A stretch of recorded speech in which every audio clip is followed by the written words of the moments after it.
Sa ospital tayo. Tapos ito, pang bata. Di ba batang 90s to tinapay? Tawag nila dito. Tawag to? Ano tawag dito? Kalihim. Kalihim.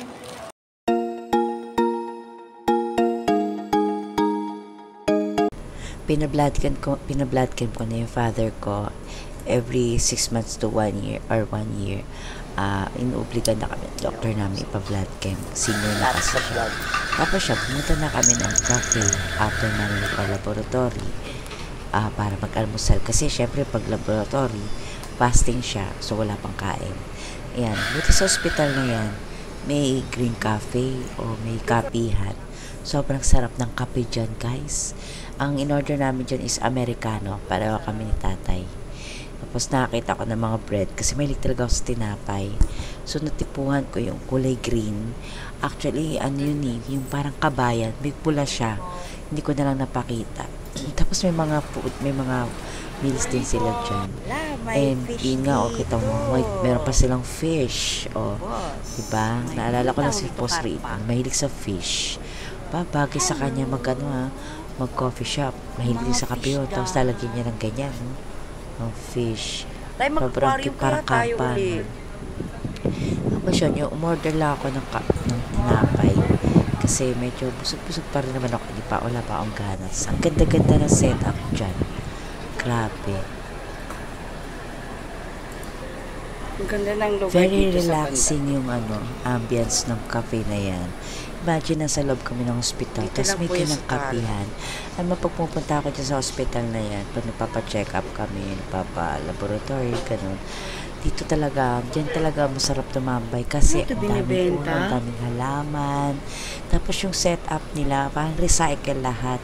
Yung upuan nga namin, makikita nyo. Papakita ko sa inyo yung tsura ng upuan namin. Tapos ang sasarap na tinapay. Meron parang silang livelihood project dyan sa mga tinapay na yan. Sobrang sarap. Tapos nadagdagan pala sila ng meals. Tapos yan, yung mga halaman nila, sobrang cool. Ang ganda. Ang ganda ng setup niyan. Parang, yung likod kasi namin, parang ganyan lang kalaki, yung likod bakod namin sa bahay. Parang ang sarap ng may ganyang pwesto sa bahay mo, sa likod ng bakod mo. Sa likod ng bahay, I mean. Ayan, meron silang livelihood project na paggawa ng mga pastries. From DepEd pala to. So, ayun. Tsaka nakakita ko palayok. Ayan. Naisip ko, sarap bumili ng palayok. Tapos, sobrang sarap sa mata. Ang sarap sa mata tignan ng mga halaman. Sobrang healthy. Tapos, sobrang tahimik dyan, guys. Tapos, maamoy mo kape. Tapos, ang sarap pa ng tinapay. Nakaka-relax. Alam mo, hindi mo maramdaman na sa ospital ka. Ipapakita ko sa inyo kung paano nyo malalaman sa ospital. Oo nga, ang ganda nga. Kaya inaano ko yung galing ng concept ng coffee shop eh. Tapos, yung mga upuan, puro mga tinibang... Mga antik na, ganon. Mga ano na yan,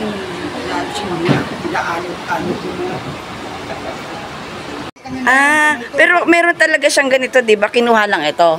Opo, yung taas lang po yung pinalitan namin. Ang galing Salamin po yung pinalit.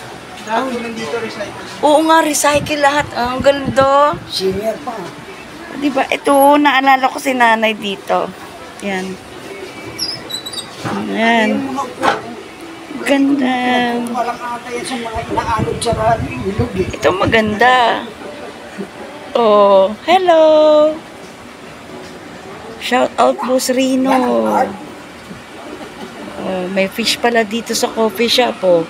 Pwede mag-business si Boss Rino ng ganito. Mahilig sa kape.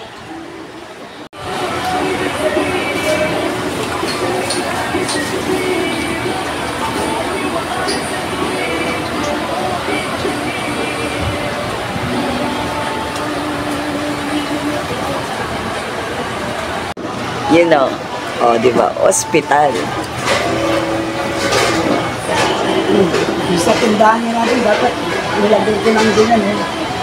Nakita mo yan, barandilya niya. Ano? Sa ospital tayo.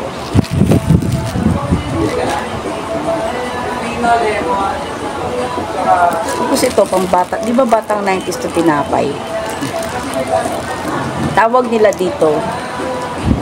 Tawag dito. Anong tawag dito? Kalihim po. Kalihim? Kalihim. May pang batang 90s to eh. At tinapay. Try nga natin. Anong gusto kong gumawa? Ano kayo ginagawa ko? Ang sarap. May makapuno. Di ba makapuno yan? Pandan. Sarap.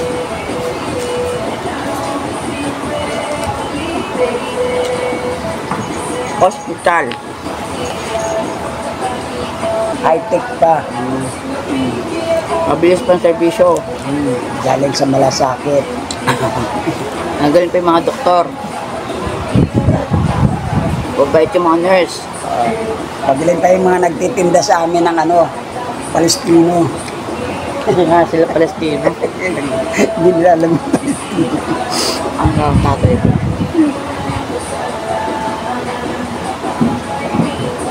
Kape-kape.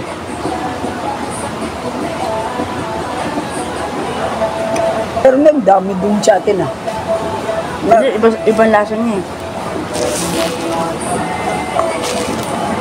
Sabi.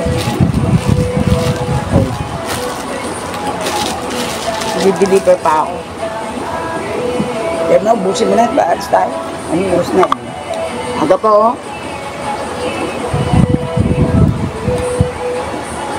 Dan. Okay na, balik na lang sa result. Ito. Yan pat. Hello.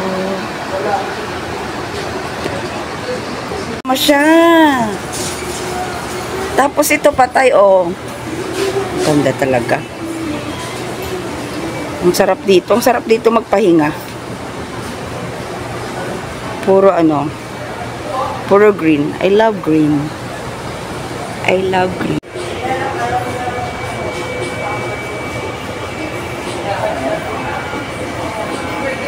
Cute, no?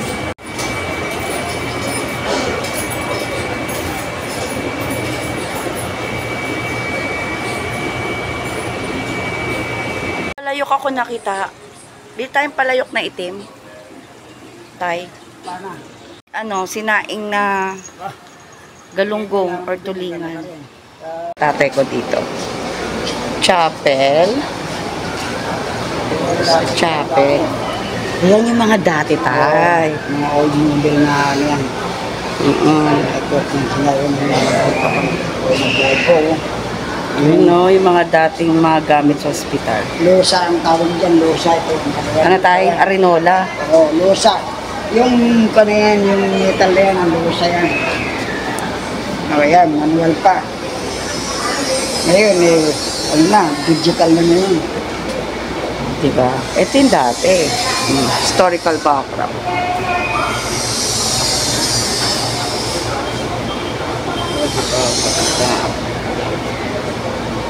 Pero ngayon, ganda na, tay? Ganda na, no? Pagkatao-tao, yung ganun 1940. Yung mga galing ngayon, puno-puno natin yung mika nito.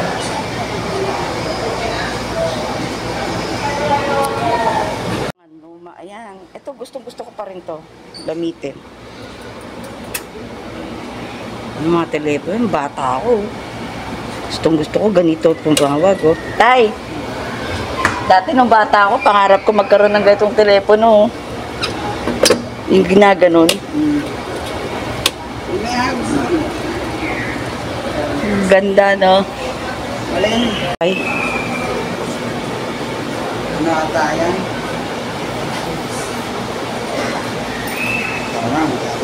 Ito yung dati, tay. Oh. Ayan yung dati, oh. Ito yung dinadaanan natin. Kaya nga. Ito yung dati-dati lang, oh. Ito lang yung dati tayo. Yan lang sila dati. Old community dati.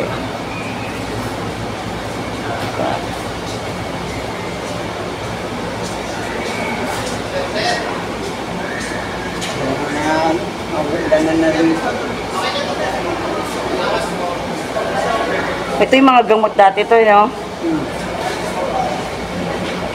Sa gabi kaya tayo. Maganda kaya.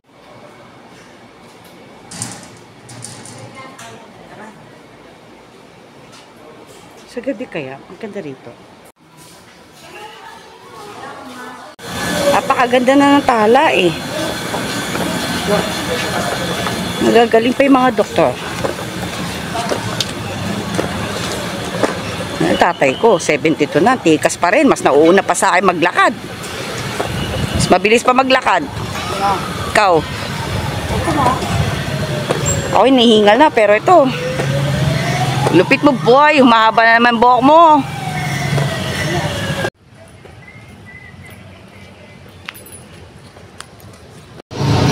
Ito parking. O, diba? Mapuno. Apakasarap. Ay. Iba pa rin pag maraming puno.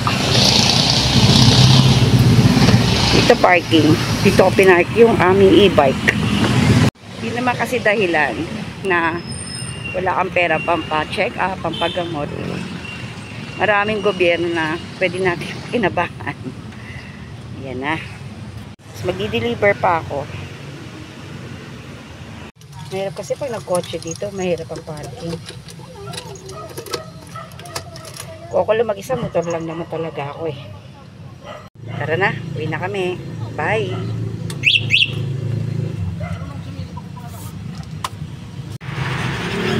Okay na!